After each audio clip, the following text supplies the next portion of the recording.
Hey everybody, welcome to Afterthoughts, a podcast where we talk about our first and second impression of movies along with a related topic. I'm here with my co-host Coleman Taylor. That's and me? this week we're talking The Usual Suspects. Just the usual ones. The usual ones. Talking The Usual Suspects to our usual listeners. It's a usual day. Yeah, usual podcast. No crazy opening this time. It's just same old, same old. You know. Whatever you usually expect. I'm glad that we're doing a movie that's smack dab in the middle of the 90s, 1995. Oh, yeah? We did like, last week was Edward Scissorhands, so it's 1990. Mm-hmm. And now we're hitting right in the middle of the 90s. Because this movie, I don't know about you, it feels like the 90s to me. Oh, yeah. Like, I don't know, maybe it's Bryan Singer and his whole deal, because even like his recent movies still feel kind of 90s-ish. Like, he's just got his own kind of feel. But I was like, I was delighted to be watching this 90s movie. Yeah. When did you see it for the first time? Whenever we watched it that one time. So We watched it? Yes. When did we watch it? Maybe not. I watched it like a year ago. So it was either with you or probably with my dad. Those are the only two times I can think of. You confuse me and your dad a lot, I think. So. I know, it's true. Yeah. It's definitely going to be within the past year, though. And that was the very first time you had seen it? Mm-hmm. Interesting. Did you already know the twist? Yep. Sure did. Okay. But not because someone told me, because I was looking up who was in the movie, and it was right there. Ah, what a bummer. What a bummer indeed. Shoot. So you you discovered the twist like right before you saw the movie? Yes. It was great. Okay. It wasn't like years earlier you had discovered the twist. No. Okay. Well, we definitely need to get into that in a bit. Yeah. Because a lot of my questions or thoughts center around that twist. I think as you would for anybody listening or watching this movie. It's such a big part of the movie. Yes. I can't remember when it was. I mean, I was like a kid, 95. It was one of those movies that my mom like was probably super into, and we watched it. So I didn't remember a ton of it, and I don't think I've ever rewatched it until this week. So it was like, I feel like at this point it's like a afterthought staple for me. I saw it when I was a kid. I don't remember much of it. I remember like, you walk away remembering like the feeling of it and whether or not you liked it. And I didn't remember specific moments. I remembered like the lineup scene. I remember very specifically that final scene where Kevin Spacey's, he's walking and his footsteps changed, like those were like burned into my brain. Never forgot those. But the intricacies of like the plot, I didn't remember. Yeah. Also, spoiler alert for this whole movie, since it's almost practically centered around a twist. If you haven't seen this movie, spoilers If you abound. haven't, pause the podcast and check it out, and then pick it right back up, and you're great. We haven't spoiled it yet, have we? No, I don't think so. No, I don't think so. Other than the fact that, hey, there's a twist. I was reading on Wikipedia. It says like at the end of like that intro summary, it says that this is like one of the definitive twists of all time. Interesting. And I was like, wow. We can get more into that in the topic, but just heads up. Yeah. Wikipedia holds this movie in high regard. Oh, Wikipedia. Well, okay, so this is great. This is great because I watched it as a kid, but you watched it as like a smart and mature adult. What did you think of it your first time? If that's what I am,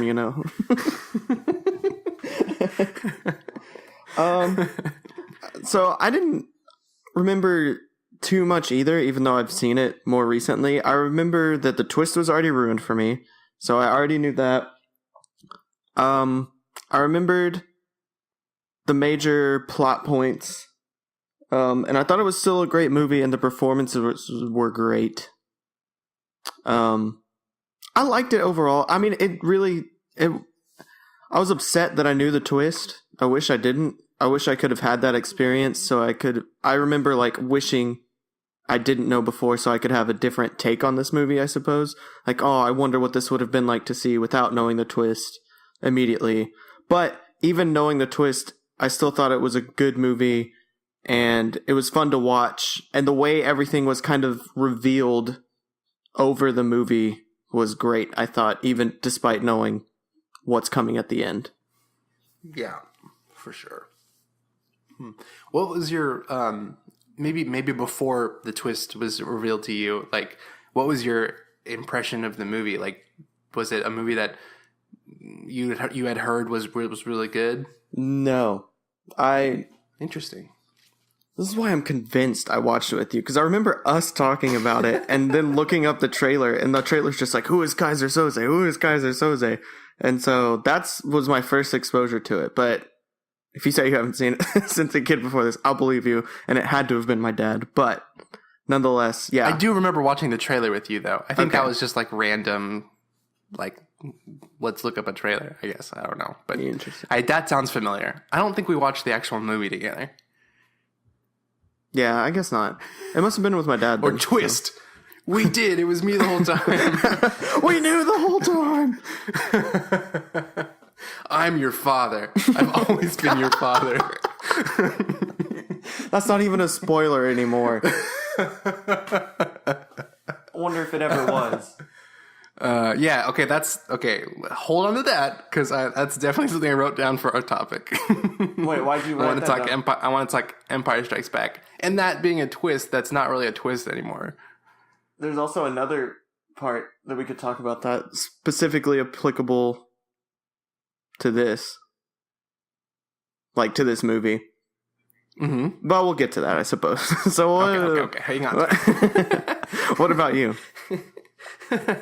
So I mean, I remembered a couple sort of like quote unquote iconic like visual things from the movie. I remember the twist. I don't think it had that big of an impact on me as a kid, because I think the movie is pretty, I don't know what the right word for it is. I think you got to pay attention for sure. It's like, to really appreciate the movie, I think you got to pay attention. And so I think I did as much as I could as a kid. I think I'm betting there were things that went over my head, because I only remember surface level, like, I thought it was cool and I thought the twist was good. And I remember those visual moments, but I didn't remember anything specific. So I was going into my second opinion, like, really excited to pay attention and try to see if I wanted to see if I could see the twist coming. And I wanted to try to remember the intricacies of the plan and the twist and stuff like that. So I was excited, and I've always looked back at this movie with a lot of appreciation, because I feel like I've never heard anybody say anything negative about this movie. And I feel like that's not really common. I mean, even great movies, people can still bring up like little issues they had with it. But for Usual Suspect, I feel like I've never, ever heard anybody say anything bad about it. So I was really excited to watch it with fresh eyes. No. And also, did you realize that this was Bryan Singer? After I looked it up, what do you mean did I realize it was Bryan Singer? Well, because for years, I had no idea it was him, which is dumb, because it's like his production company, and every single one of his X-Men movies starts with that logo or whatever, and I should have realized, but I just never put two and two together. Like, this is Bryan Singer before any of the superhero movies. And so I saw that when I was about to watch it. I was like, whoa, Bryan Singer. And I got even more excited, because I was like, I saw this at a point in time where I didn't care or realize that it was him, or maybe I saw it after X-Men. So like when I think Bryan Singer, I think X-Men and superhero movies. So I was excited to see like what he did before any of that. Yeah.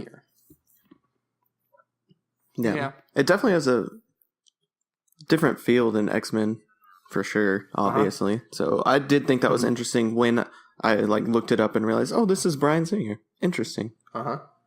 My other thing, just with my first viewing, was just I thought the performances and the characters were great. I thought they were fleshed out and that everyone performed well. Obviously, Kevin Spacey did wonderful. Yeah, but that was really what stuck out to me during my first impression, because I really had just mostly the characters and how the plot unfolded to go with. Since I already knew the twist at the end, I just wanted to focus on, well, who are these characters and how are we going to get to that twist at the end. So I still thought that all played out really well. Huh. That's really interesting. That makes me think of like how. So when I first watched the movie before I knew the twist, I never once questioned like the merit of the performances. I thought they were all great. But my second viewing, I did. And so and it's because I knew the twist. So it's interesting that you on your first viewing that you thought the performances were good, because when I watch it through the lens of like knowing the twist and I'm looking at the performances, it's like, it's like a performance within a performance. Like Kevin Spacey is performing as a character in the movie because he's creating this elaborate story. So I couldn't not view it through that lens the second time around. Like, oh, his character is putting on a performance. And that's why it feels I feel like a little over the top at some points because he is putting on a performance. And it's not something I ever thought about at all, because if you don't know that he's doing that the first time around, then it just seems like a straight performance. And so the first time I watched it, I didn't think anything of it, but it's definitely something I considered the second time around. Well, yeah, I did too. Because the first time I was still just more focused on how are we getting to the twist, while the second time I did know all the plot points and knew what was going to happen, and still knew the twist, obviously, the second time, and was more focused on, like, now that I knew how we got there and what all happened, now I could focus on his performance, just like you're saying. Mm-hmm. That's really all I got for first impressions. Yeah, so. Me too. All right, let's go into second. What'd you think the second time around? I didn't think it was as good. I didn't. Oh wow. I don't know. I didn't. Okay, well, yeah, let's talk about that, man. I didn't like it as much. Okay, good. So usually when we're doing this and I'm watching a movie for the second time for the podcast, I'll take notes. And I'll take notes like, it's weird. I feel like I've gotten into a groove of like, I'll take a ton of notes in that first 30 minutes because I think the first act of your script is very, very important for the rest of the movie. So I'll take notes all through Act 1, and then pretty much once Act 2 starts, I'm just in it. And if it was a good first act, then I'm definitely in it. And so I won't take notes until like, unless something crazy happens that I want to note down, and then I'll take notes towards the end, and then I'll take my final set once the movie's over, like as credits are rolling. So that's usually been what I've been doing. But this movie, I was like, I didn't write a note until the end of the movie. Yeah. It started and I was like, shoot. I really need to like focus because it opens like with a bang, literally and figuratively. And so, but I remember thinking the whole movie, I was like wondering, does this movie lose its charm now that I know the twist? This is the first time I'm watching it since I've seen it.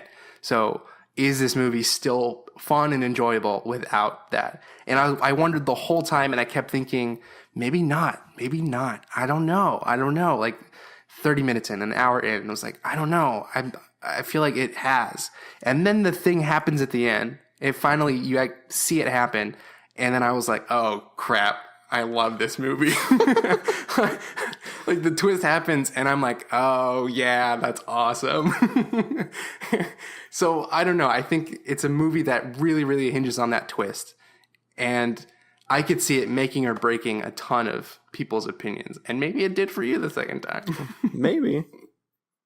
I don't know. The twist still made it, like that payoff I feel like was worth the whole movie. Yeah. I still think that. So how did it fall apart for you? Just a few things. Like my next point was just exactly what we were just talking about. I said I didn't think Kevin Spacey's performance was as good as I did the first time. I don't know, because it's just strange, because I know he's a great actor, so I'm already thinking, like, because he's proven that from things he's done later. But in this one, there's scenes where he's like stringing lines together but like without any pauses, and the whole time I have to be like, is that his character or is he just stringing lines? Like they just flow one into the other, and that seems like someone who's just like reading a script, but at the same time it's Kevin Spacey, so is he doing that to his character?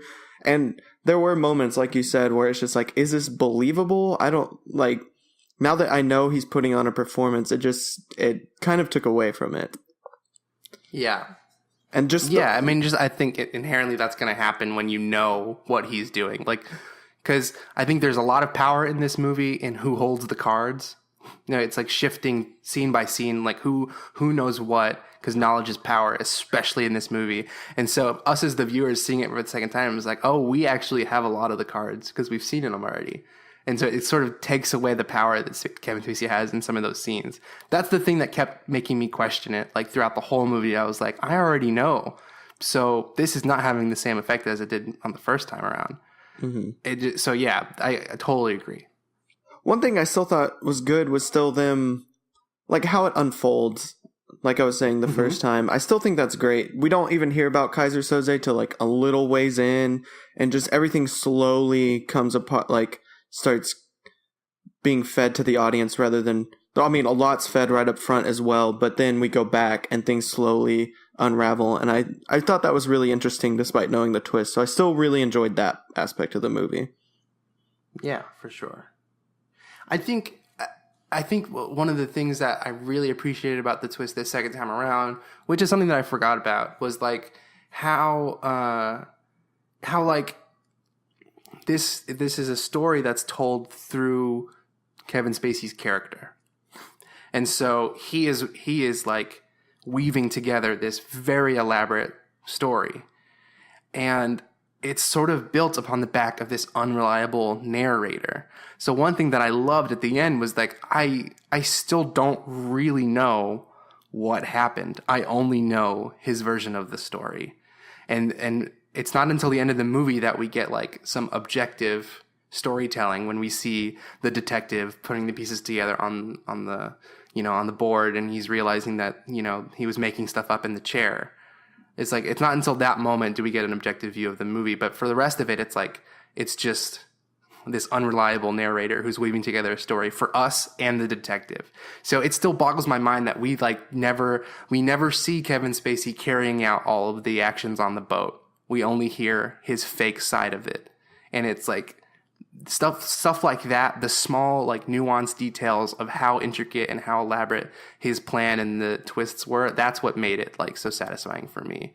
Even though I had like problems with his performance this second time around, because it's a performance.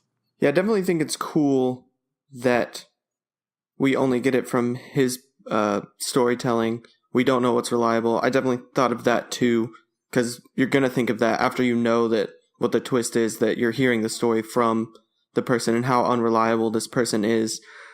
But I think the thing that got me with the twist the most, that I didn't like as much, is just why. Why? Yeah, it's very, very elaborate. And that might be one complaint that I had, that it was like, why would you do it in this way except for to make a really cool twist? You know what I mean? Like, it just feels like a cool storytelling thing. It doesn't seem like an actual thing that a human person would do. Exactly. That's what I'm saying. It's just the question of why after it came out just kept, why would you do so many of the things he did? For example, some of the like random facts that he throws out that aren't real, not facts, obviously they're not real, but that the detective picks up on because they're on the corkboard, weren't a part of the story at all. He's like, when he's like, I was part of a group in Scoisy, Idaho, or whatever that place was, and then he sees it on the billboard. It's like, that had nothing to do with the story. And when he talked about having Guatemalan coffee beans or whatever, nothing to do with the story. He's just throwing these out for no reason. And just the whole part about wanting to keep your face concealed, but at the same time, your face is now known by everyone. What is the point of any of this? Why? It literally just seemed like a twist for the sake of a twist. And that really, really bothered me. Well, so I liked him peppering in like very specific random details that had nothing to do with the story. You're totally right. But I think I liked that because it's like that character's attempt of like being like, maybe it's twofold, but he's like trying to validate his story by saying really specific things and validate like the fictional character that he's created that's sitting in the chair telling them a story about Kaiser Sose, who is actually him, right? So he's like trying his best to use very specific things to validate what he's saying. And it also could very well be like he's really messing with this guy because he knows that he has the upper hand. You know, it's like he could very well be walking down the street at the end of the movie thinking he's going to look, he's going to turn behind, and he's going to see all the stuff that I made up, and it's going to shatter his world like it does us, or at least the first time around. So I like that kind of stuff. But I also liked how in most movies with a twist, or with like this person was actually this person the whole time, there's usually always moments where like earlier in the movie before the twist is revealed, that character is by themselves and is still acting like who they're pretending to be. And it's like, there's no reason that they would do that. And I feel like a lot of movies trip up like that. You know, there's like things that they would do by themselves that they wouldn't do unless they were being watched, you know, and they were trying to keep their cover. But that happens in this movie too. But the thing about it is it's justified by Kevin Spacey. It's all through Kevin Spacey's story. So even when he's like, you know, he's keeping up the limp or whatever in the walk when he's by himself, it's because we're seeing it through his narration.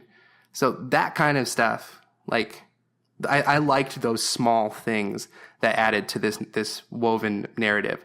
But I do agree with you that, like, why did he need to be part of the lineup?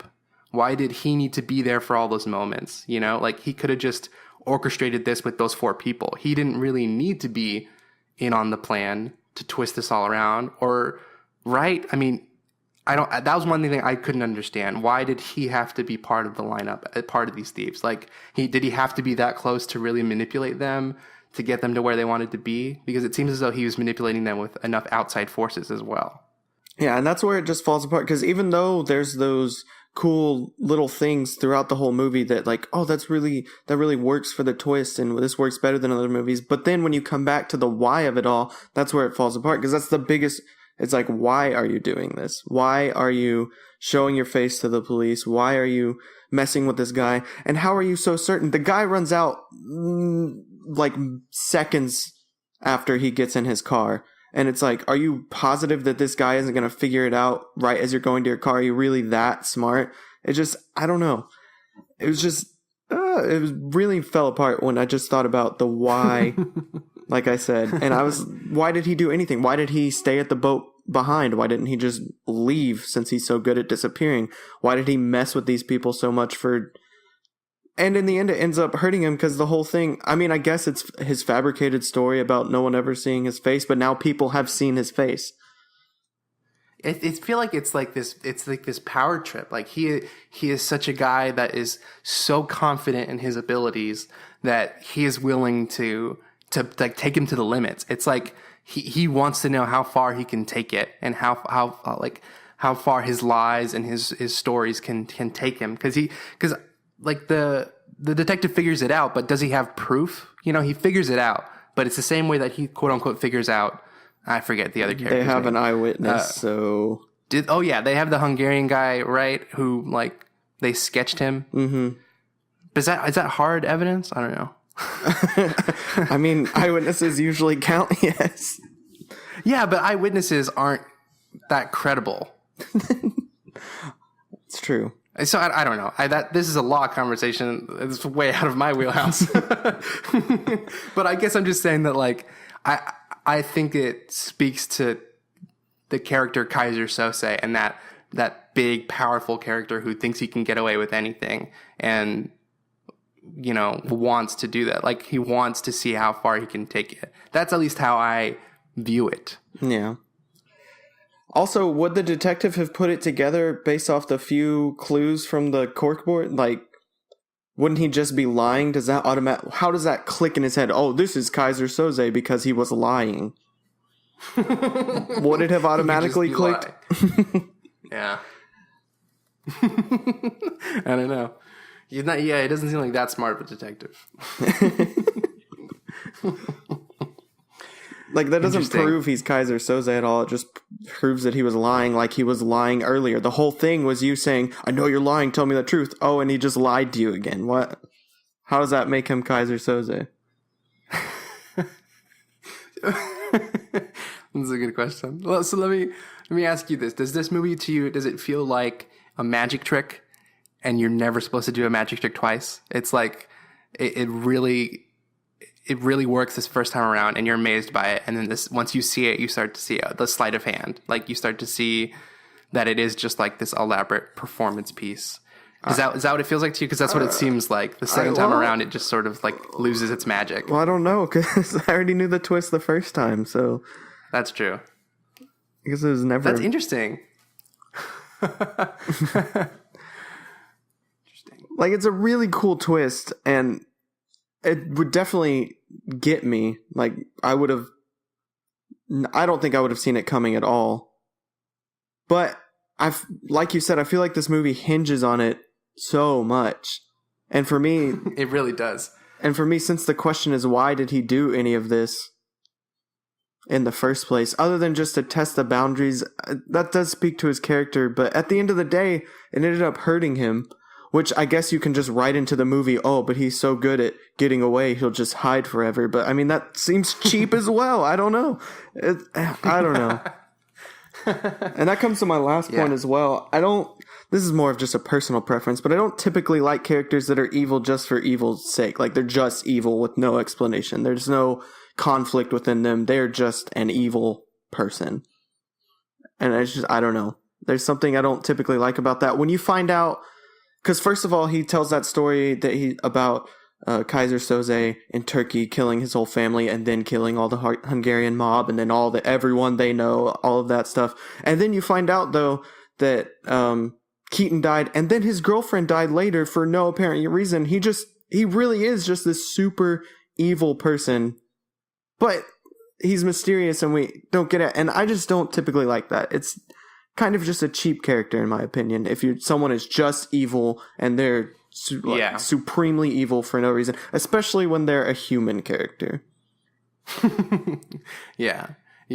And I guess I agree on some level, but stuff like that, I've said it in other words already in this podcast, but it was like, he's telling that story about Kaiser Soze's family or whatever, and I'm just like smirking because I'm like, is any of this real? Like, I don't, it's like the whole time is like, what part of the story is real, what isn't? He's crafting this such an elaborate story, and so I guess I just really like the vehicle in which this story is told, and I think if you take it out or you play it straight, it's not as good. Like, if this movie didn't have a twist, but it was the same story and they played it straight, it wouldn't be as compelling, because this movie is really like, it's the product, it's the film, it's the way that it's crafted, it's the way that it's acted, the way that it's constructed. That's what is interesting and good about this movie. I don't think it's necessarily the story and the characters on paper.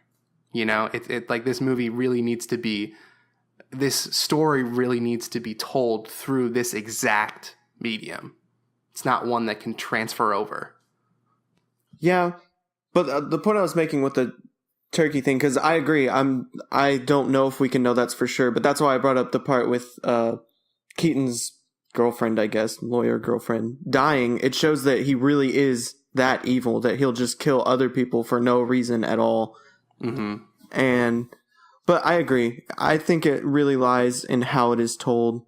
Just like I said, I agree, because the way it unfolds, and we're getting the unfolding of the story through Kevin Spacey, I think that's really cool, and that is where the good part of the movie lies for me. But like I said, the twist and just why the twist even happened at all, other than for the sake of having a cool twist in a movie, not my favorite.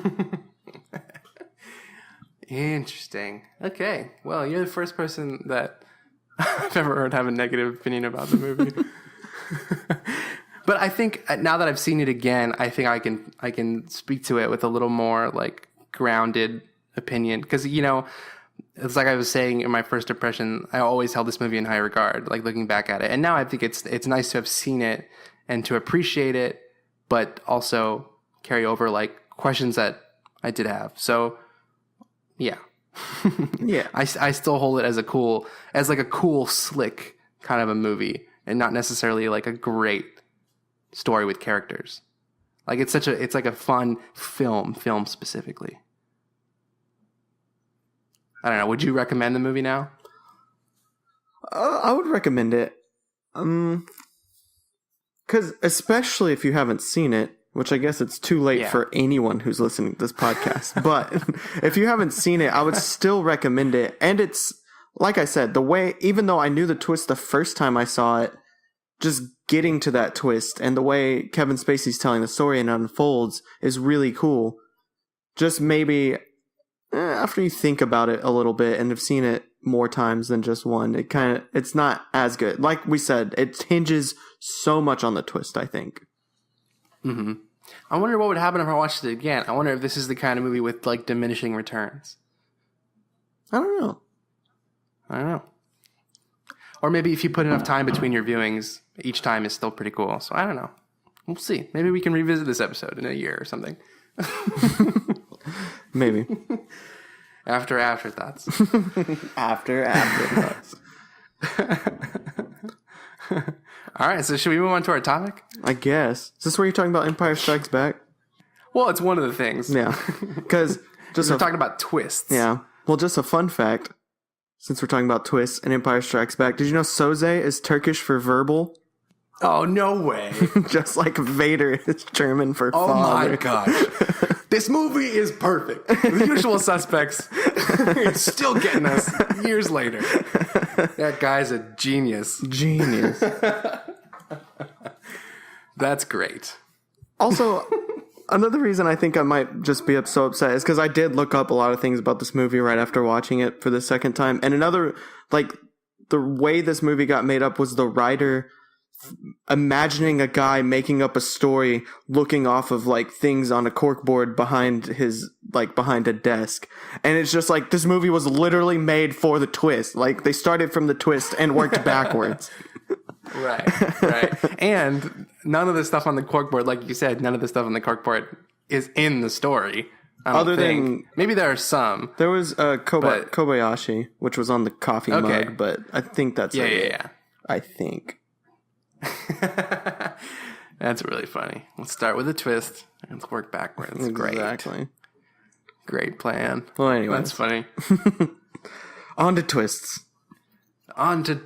So, okay, just generally, like, what do you think of twists? I don't know. I used to love twists. They were great. Like, especially if you could do one really well. But now, I don't know. Especially after just watching this last one. If your movie hinges too much off it, I think it loses a little value in my eyes. Okay, and that's why I wanted to talk about Empire Strikes Back, because that is a twist that is so embedded and integral to that story that it no longer is viewed as a twist. And also because it's an old movie and everybody knows it. But I think still, that twist is, the movie doesn't hinge on that moment. The story builds off of it, and it makes the story better and more compelling. You know, it's like a twist that benefits the story instead of like just being this sort of like button to end your movie on. So I think Empire is like one of the best twists ever because it like made itself crucial to that story. Yeah, and that's what I like. It's definitely crucial to the story, but the whole story doesn't hinge on it. If Vader wasn't Luke's father, you could still have a great story out of that. While this movie is completely based on the twist. Yeah. That's true. And some of the other points I wrote down were like, I don't like when a movie puts extra things in just to make the twist cooler, like make it more relevant. So we're going to throw in a bunch of things that don't really have much to do with the plot. But then I was just thinking, I feel like most twists are gonna you're gonna fall in that trap no matter what. For example, I was gonna use Crazy Stupid Love twist as an example, but then I was like, but there are things that are just thrown in, like the way they call her Nana the whole movie, even in moments where I'm not sure they would necessarily call her Nana. Yeah. Like, they would just call her by her real name. So, I don't know. I think I'm just particular and just have my own opinion on when it comes to twists. That's weird. You have your own opinions? I know. What the heck? Bizarre. I think I just like what I like and don't like what I don't like, and everyone else can get over it. You need to fix that, I think. Yeah. That's not healthy. I guess I've always, and I'm sure you've heard me say this at some point in our friendship, I feel like I've always maintained that a twist shouldn't make your movie. Like, a movie should definitely be strong enough without your twist. Like, a twist should only ever be like sprinkles on top. Whereas in The Usual Suspects, it is like the meat and potatoes of that movie. But it's like, it's meat and potatoes, but it's candy. You know, it's like candy as meat and potatoes. It's not real substance. You know, it's like, it's gonna spoil your appetite or whatever. This metaphor I'm losing it, but whatever. You know what I'm saying? I think a twist should never, like, I guess a twist shouldn't make or break your movie. Like, it should always just be this extra added element so that when you rewatch the movie, you can still enjoy it, even though you know the twist. But then I thought, that brought me to like a question that I had that I thought was interesting. It was like, should movies inherently be rewatchable? And I wondered, like, on some level, I really want to say that they are because I love rewatching movies, but not everybody does. So do you think that movies should be like inherently rewatchable? Do you think that's like a quality of them that they should try to strive for? I think it depends on what you're going for in a movie. I would like a rewatchable movie. Movies that I enjoy the most are movies that I'm going to want to rewatch.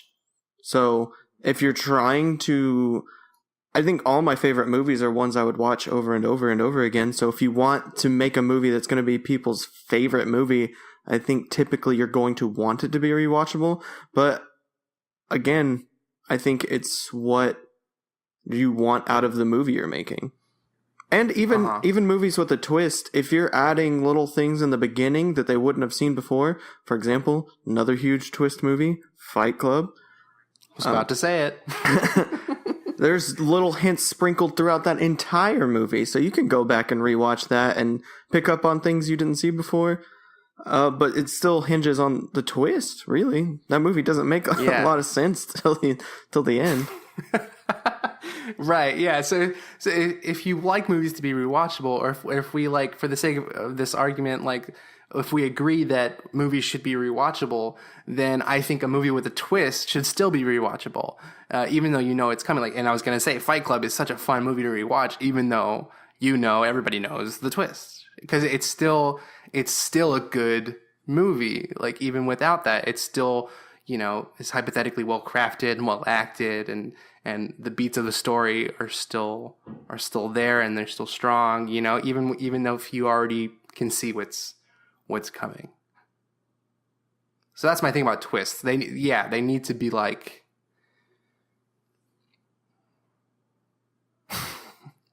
This is such a hard episode for me. What do they need to be, Josh?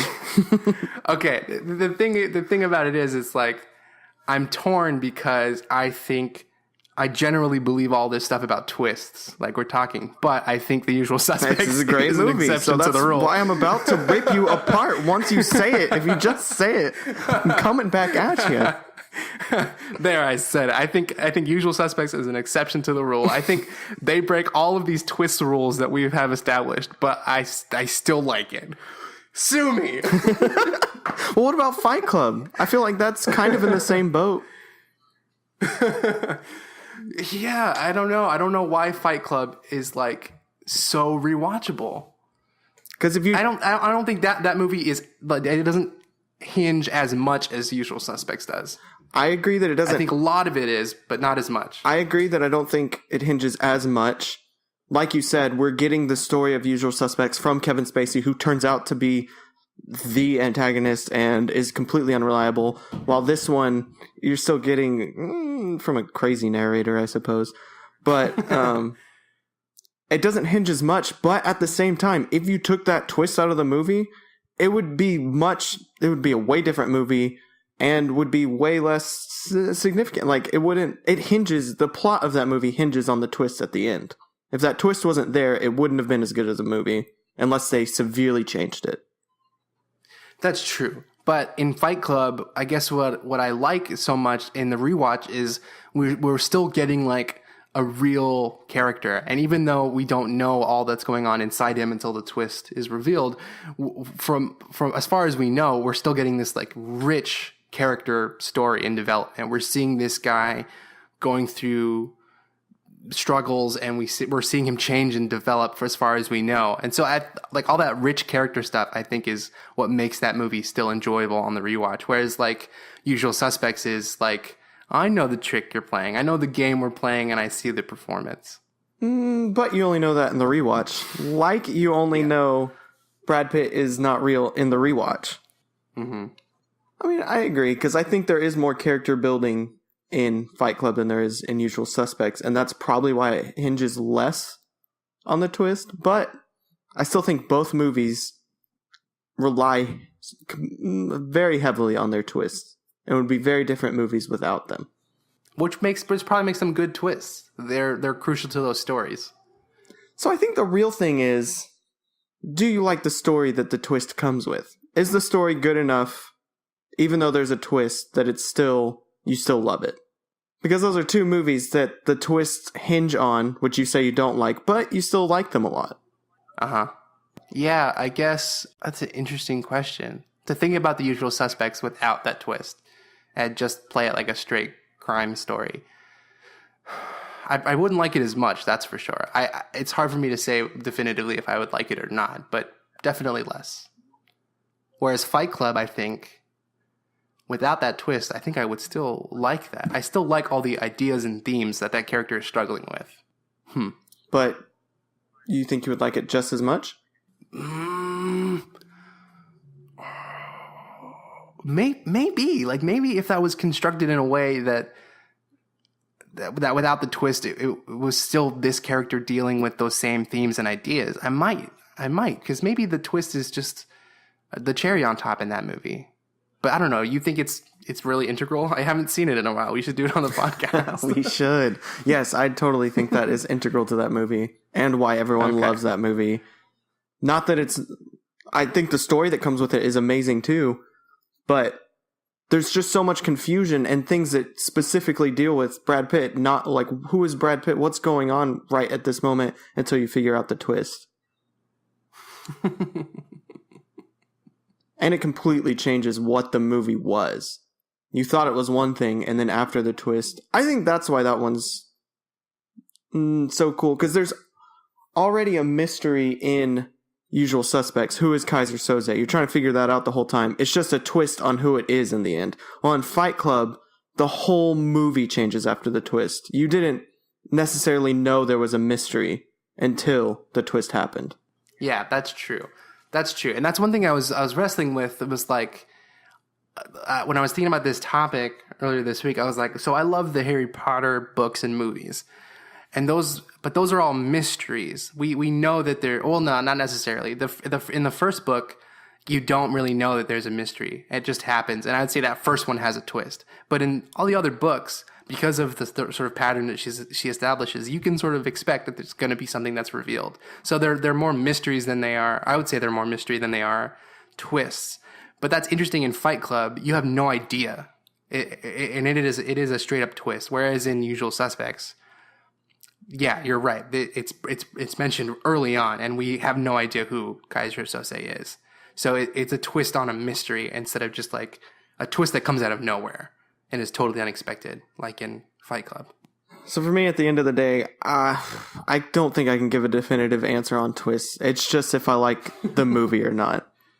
Because I want it's a case by case basis. Yeah, because I want to say, oh, if a movie hinges completely off the twist, I don't like it. But then, just like you, I like Lucky Number 11, love Fight Club, all kinds of movies like that. So I can't say that either. So I don't think I can give a definitive answer on twists. I think I like them less now that I'm older. Okay. But I can't say, oh, any movie that hinges off its twist I hate, because that's just not true. Yeah. Have you seen The Village? I have seen The Village. Okay, that's a twist that I hate because it hinges on it, and it's just like such a crappy payoff. Yeah. Like, so I think in Usual Suspects, it's a twist that the movie heavily hinges upon, but there's interesting stuff before it, even if it's questionable. Yeah. It's still like enjoyable, and it's a payoff that feel like it's a payoff that's worth it, in my opinion. And the Village, it's a payoff that feels like screw you. We didn't actually want you to see this movie.